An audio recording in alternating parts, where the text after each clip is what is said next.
Do not adjust your mobile device or whatever, your laptop, whatever you're watching this on, and don't turn the brightness down. This is the Golf, the Mark 8, and this is a style model. And last week we had the Leon on the channel, and today it's the Golf. And there's a natural comparison because underneath they're the same car, but this one is a little bit more expensive. And today we'll find out, is it worth it? Does it drive better? Have they actually really saved any money in it, or is that just kind of hearsay? And if they have, where? Is it important to you as a driver? Going to do my very best today to show you all around the car, tell you the characteristics about it, tell you what's changed, the lights. You can spend up to £2.5 on headlights if you want on the Golf, but these ones are really bright, very sleek, kind of remind me of the Arteon a little bit. Not much of a grille, to be fair. There's just very sleek, sharp edges there. Lime yellow is this colour, but would you be brave enough? Like, it still has that total Golf look about it. There's no denying it. That whole rear quarter is probably a bit bigger. It blends into the door a bit more than the last model. Subtle enough though, still feels very much Golfish. There's a barrel over one side. It hasn't been a barrel on the Golf in a long time, but it does make it easier to get at the car if your fob goes dead. And there's little lights in the door handles also.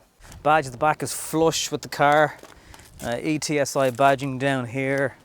Some fake exhausts. I see people giving out about them. I do understand, but I think without them, aesthetically, the car would look weird. So, I don't know.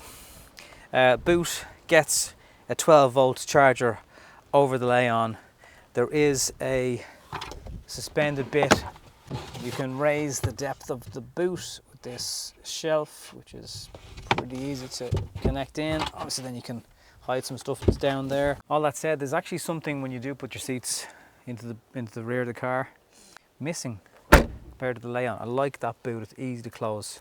So down here the Leon had little hooks that just caught the seatbelt into place. Golf doesn't have them. Does have better ISOFIX though. Taking an overall look at the inside of the Golf, there's an armrest, same legroom as the Leon. Climate in this style model. The vents have a nice dampened feel to them, but even more so on the front. These light up and you can change the colours of them, including your individual settings. There's still access to the boot. The ISOFIX access points are better. Like these little pockets. They're good for holding a phone, something smaller, and you have additional pockets down here. And the seats are nicely raised off the floor. So again, very good. That's plastic, bit more of the paint of the car on show, but it's good quality plastic. Little side profile shot for you there. So if you wanted the same car in an R-Line Golf as the F4 equivalent in the Leon, you're talking mid-30s, and that's before you go mad with any sort of spec. Like the climate control, if it doesn't come with the trim level of car, is about 500 quid. So everything on the Golf adds up. Like, you just can't beat that Toad, can you? They just do it so well. 27,750 euro is the Golf Life. The one in this video is the Style, which is 30,750 euro. That's for the 1.5 TSI, eTSI in fact, 150 brake horsepower with a 6-speed manual transmission. And you can spec engines, colours, wheels, options, the whole lot, and you can go fairly mad on it. The only thing I don't seem to be able to find is leather seats for whatever reason. Now, the steering wheel is a bit more classically inspired than, again, the F4.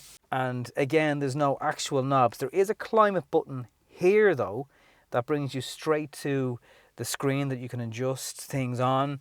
You can change the colours of everything. You can customise the dials to an inch of their life. Like, seriously, there's so many different things that you can do with it. Same with the volume for your tunes there. And like, look, when you're driving, you will get used to it. That's hot, that's cold. There's a little bit of tolerance. It's about 2 inches, but it is grooved, so you can feel.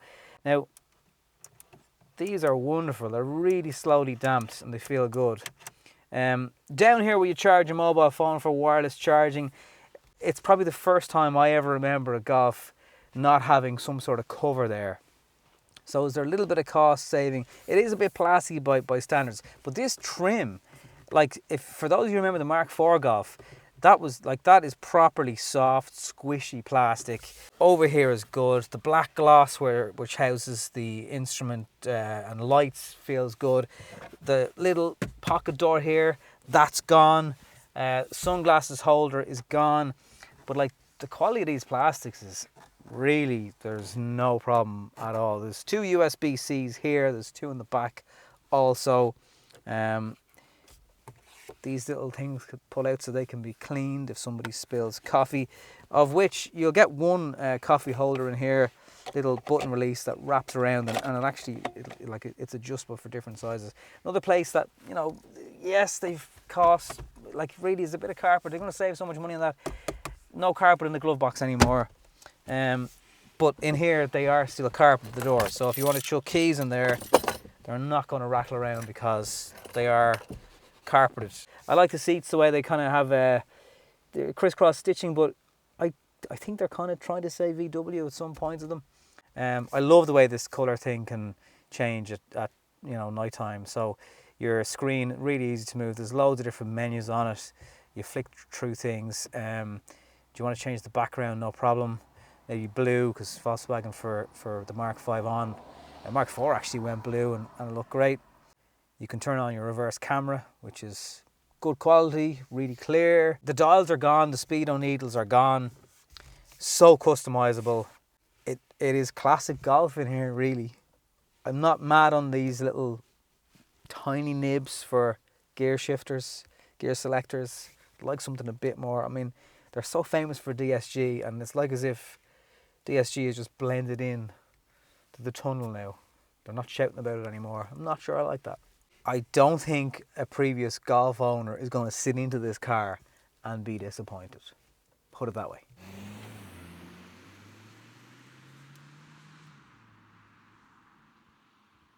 First obvious thing is this is obviously the petrol. So it is smoother, it's quieter, it's more refined. Same output, however, 150 brake horsepower, a little bit less torque. And, well, in my driving style, not quite as economical as the Leon or the 150 2-litre TDI, but this thing will do clever things on a motorway, for example, where it will divert into 2-cylinder mode, and you can potentially be doing like 1.2 litres per 100 kilometers. Now, it's not really an exact science by any means, but when you start this car up with a full tank, it's at 800 kilometers. You're never going to probably get that, but that's what it says. Not only that, the hybrid assist that's in this car, so I'm just coming up to a set of traffic lights here, and the stop start is on, and it's now off. But it doesn't do that big, obvious kind of lag where the engine comes back on when you lift your foot off the brake. That hybrid assist, which powers the alternator and the 12-volt battery and all that stuff, assists in the stop start. And I kept turning it off in the Leon because it was slow to come back onto power when you wanted it. Not so the Golf. Really, really quick and a lot less noticeable. In fact, it's one of the best stop-start systems I've ever tested in a modern car. Now, the suspension is also different. The setup in the Golf, from 150 on, you get independent suspensions. Not only does that mean it goes into corners a bit better, and remember, this is the style version. This is not an R-line. Now, yeah, you can feel it a little bit there when you push it. It's a heavy car, but it rides better. This car, like the Leon, has speed sign recognition, but with the radar guided cruise control, it can also read signs And if you're on a B road, a national road, and you're comfortable enough leaving cruise on, it will adjust for the speed signs for you. And that's very, very cool. Less likely to get penalty points, although it is a bit big brothery that, you know, the car's obeying what it sees and not the driver. And also, as you're getting close to a car, you can feel it just apply a little bit of brake even before you do. So it's watching ahead and it's just a bit aware. Now the Leon does have some of that technology also, it's worth pointing out.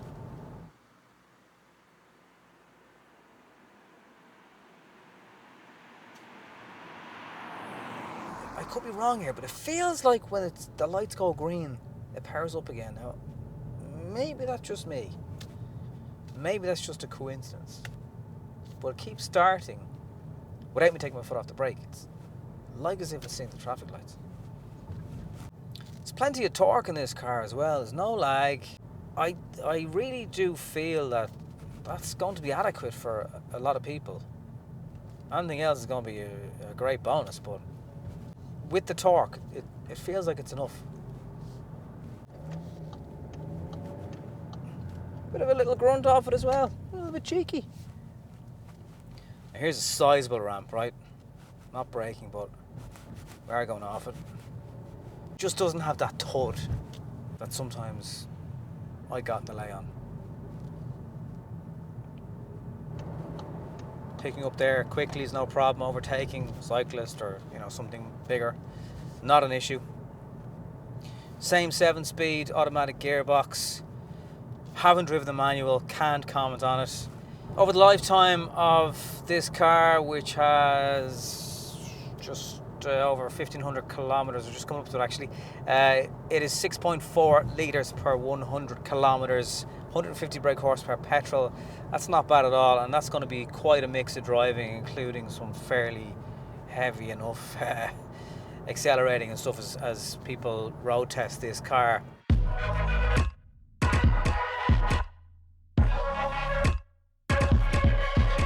Let's see what the car is like. The gear changes, are they quick?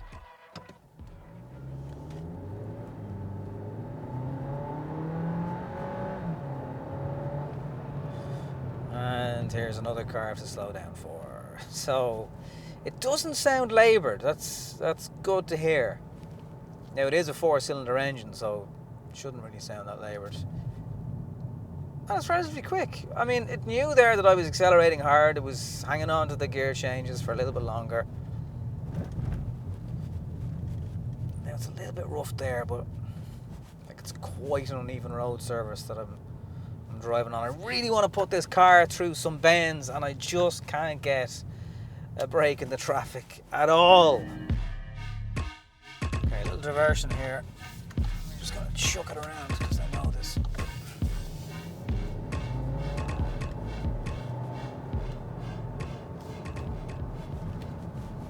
Late braking, tight bend.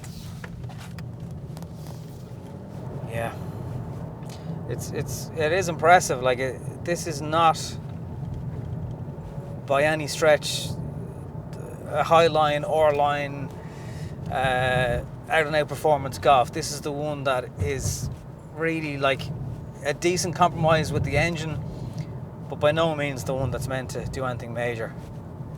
And handling wise, that's as good as it's going to need to be.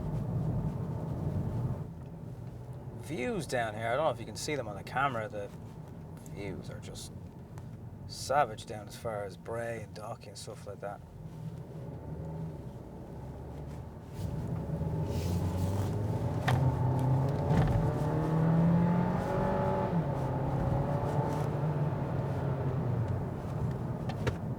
You know, for a big car, it really doesn't feel that way necessarily. It is well balanced. Ever since the Mark V Golf, they really took the handling a lot more seriously. It was the Focus, for example, was really putting it up to the hatch then, and I think they've really kept that a priority in every model of the Golf since. And when the normal version, a style like this, handles that well and there's not too much body roll and a corner as well, then it's promising what lies ahead with the GTI and the Golf 4, because they're going to be a whole different world again. That's solid.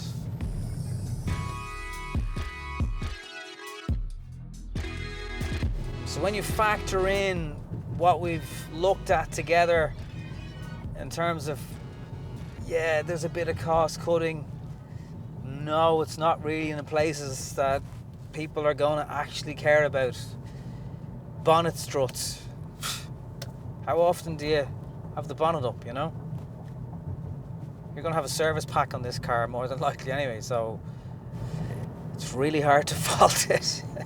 I'm trying here, It's just not there. Look, they're not going to come out with a Golf that isn't still a Golf. It's dependable, it's comfortable. Yes, it's not full of an array of lights like the Leon is, and there's no blind spot at this level when there should be. Well, Volkswagen never ever try that hard. They just don't have to, because it's a Golf. This is a good car. I wanted to be able to go, do you know what? You should buy the Leon over it. And look, if the cost is an issue, then just go and buy the Leon. But this isn't. This is not an inferior car. Sorry to disappoint. The Golf is back. Thank you very much for watching.